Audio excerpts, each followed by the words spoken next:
BRS కార్పొరేటర్లు ఫిర్యాదు చేశారు. Banjara Hills ACP Venkata Reddy, CI రాఘవేందర్లకు వేరువేరుగా ఫిర్యాదు కాపీలను Venkateswara Nagar colony corporator Manne Kavitha Reddy, Vengalarao Nagar division corporator Dedeepya, Hema, మంత్రి సురేఖపై పోలీసులకు ఫిర్యాదు చేశారు.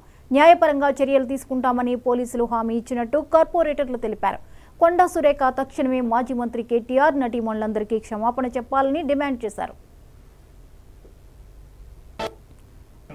కంప్లైంట్ ఇచ్చినప్పటికీ ఏసీపీకి కూడా అలాగే సీఎస్ సబ్ ఇన్స్పెక్టర్ కూడా కంప్లైంట్ రైజ్ చేయడం జరిగింది. మరి ఇలాంటి అనుచిత వాక్యాలు మాట్లాడినా కొండా సురేఖ గారి మాటలు ఏవైతే ఉన్నాయో దాని మీద యాక్షన్ తీసుకోమని చెప్పినప్పటికీ కూడా మరి ఏసీపీ గారు కానీ అలాగే సీఎస్ గారు కానీ సానుకూలంగానే స్పందించారు. తప్పకుండా చర్యలు తీసుకుంటామనే విషయంలో వాళ్ళు భావిస్తూ ఆ విషయం చెప్పారు. అలాగే మాకు అక్నాలెడ్జ్మెంట్ కాపీ కూడా సబ్మిట్ చేయడం జరిగింది. ఒక కపుల్ ఆఫ్ డేస్ అడిగారు. ఇప్పుడు ఇచ్చిన సబ్మిట్ చేసిన కాపీస్ కూడా కూడా పంపించడం జరుగుతూ ఉంది.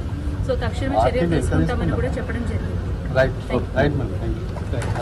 కంప్లైంట్ ఇచ్చినప్పటికీ ఏసీపీకి కూడా అలాగే సీఎస్ సబ్ ఇన్స్పెక్టర్ కూడా కంప్లైంట్ రైజ్ చేయడం జరిగింది. మరి ఇలాంటి అనుచిత వాక్యాలు మాట్లాడినా కొండా సురేఖ గారి మాటలు ఏవైతే ఉన్నాయో దాని మీద యాక్షన్ తీసుకోమని చెప్పినప్పటికీ కూడా మరి ఏసీపీ గారు కానీ అలాగే సీఎస్ గారు కానీ సానుకూలంగానే స్పందించారు. తప్పకుండా చర్యలు తీసుకుంటామనే విషయంలో వాళ్ళు భావిస్తూ ఆ విషయం చెప్పారు. అలాగే మాకు అక్నాలెడ్జ్మెంట్ మీ మీడియా సాక్షిగా ఏం మాట్లాడారో కేటీఆర్ గారి మీద చేసిన అనుచిత వ్యాఖ్యల మీద మేము తీవ్రంగా ఖండిస్తూ ఈ రోజు బీఆర్ఎస్ పార్టీ మహిళా కార్పొరేటర్లందరం కూడా బంజారా హిల్స్ పోలీస్ స్టేషన్కి వచ్చి ఆవిడ మీద ఫిర్యాదు చేయడం జరిగింది.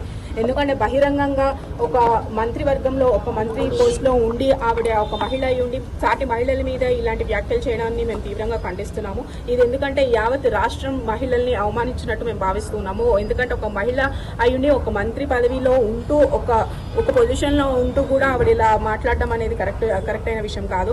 ఆవిడ ఎలా మాట్లాడుతున్నారంటే ఏదో ప్రత్యక్షంగా ఆవిడ కళ్ళ ముందు చూసినట్టు ఏదో డ్రగ్స్ అని చెప్పి రేప్ పార్టీలు అని చెప్పి అలా సమంత గారి మీద కానీ రాకుల్ ప్రీత్ సింగ్ మీద కానీ ఇలా చేసిన వ్యాఖ్యల్ని యావత్ రాష్ట్రం అంతా తెలంగాణ రాష్ట్ర మహిళలందరినీ కూడా అవమానించినట్టు మేము భావిస్తున్నాం. ఎందుకంటే ఈ రోజు వరకు సినీ ప్రముఖుల్ని ఈ రాజకీయ కోణంగా ఎప్పుడు కూడా సినీ ప్రముఖుల్ని మేము తీసుకురాలేదు. గత 10 సంవత్సరాలు కూడా మీరు చూసుకుని ఉంటే ఇట్లాంటి వ్యాఖ్యలు ఏ అపోజిషన్ లీడర్ మీద కూడా ఎవరు కూడా చేయలేదు. మేము ఏం చేసుకున్నా కూడా మా పథకాలు మా అభివృద్ధి కార్యక్రమాలతోనే ముందుకెళ్ళాం. కానీ ఏదన్నా ఉంటే పథకాల మీద అభివృద్ధి మీద మనం మాట్లాడుకుంటూ వెళ్ళాలి. కానీ ఒక రాజకీయంగా ఒక పదవిలో ఉండి ఇట్లాంటి వ్యాఖ్యలు చేయడం అనేది చాలా తప్పు అని ఈ సందర్భంగా మీ ద్వారా ఆవిడకి మరోసారి మేము హెచ్చరిస్తున్నాము. ఎందుకంటే ఇటువంటి వ్యాఖ్యలు ఆవిడ ఇమీడియట్ గా వెనక్కి తీసుకొని కేటీఆర్ గారికి బహిరంగ క్షమాపణ చెప్పాలి. మేము ఈ రోజు ఏసీపీ గారికి సిఐ గారికి కూడా ఫిర్యాదు ఇవ్వడం జరిగింది. దాని మీద కూడా వారు యాక్షన్ తీసుకుంటాము, లీగల్ గా ఎటువంటి యాక్షన్ తీసుకోవాలో వాళ్ళు తీసుకుంటామని చెప్పి అక్నాలెడ్జ్మెంట్ కూడా ఇచ్చారు.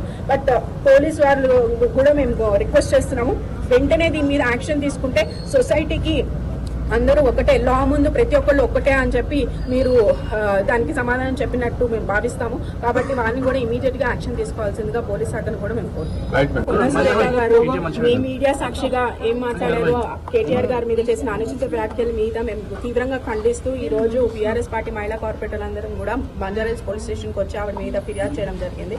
ఎందుకంటే బహిరంగంగా ఒక మంత్రివర్గంలో ఒక మంత్రి పోస్ట్లో ఉండి ఆవిడ ఒక మహిళ అయి ఉండి సాటి మహిళల మీద ఇలాంటి వ్యాఖ్యలు చేయడాన్ని మేము తీవ్రంగా ఖండిస్తున్నాము. ఇది ఎందుకంటే యావత్ రాష్ట్రం మహిళల్ని అవమానించినట్టు మేము భావిస్తున్నాము. ఎందుకంటే ఒక మహిళ అయ్యుండి ఒక మంత్రి పదవిలో ఉంటూ ఒక పొజిషన్లో ఉంటూ కూడా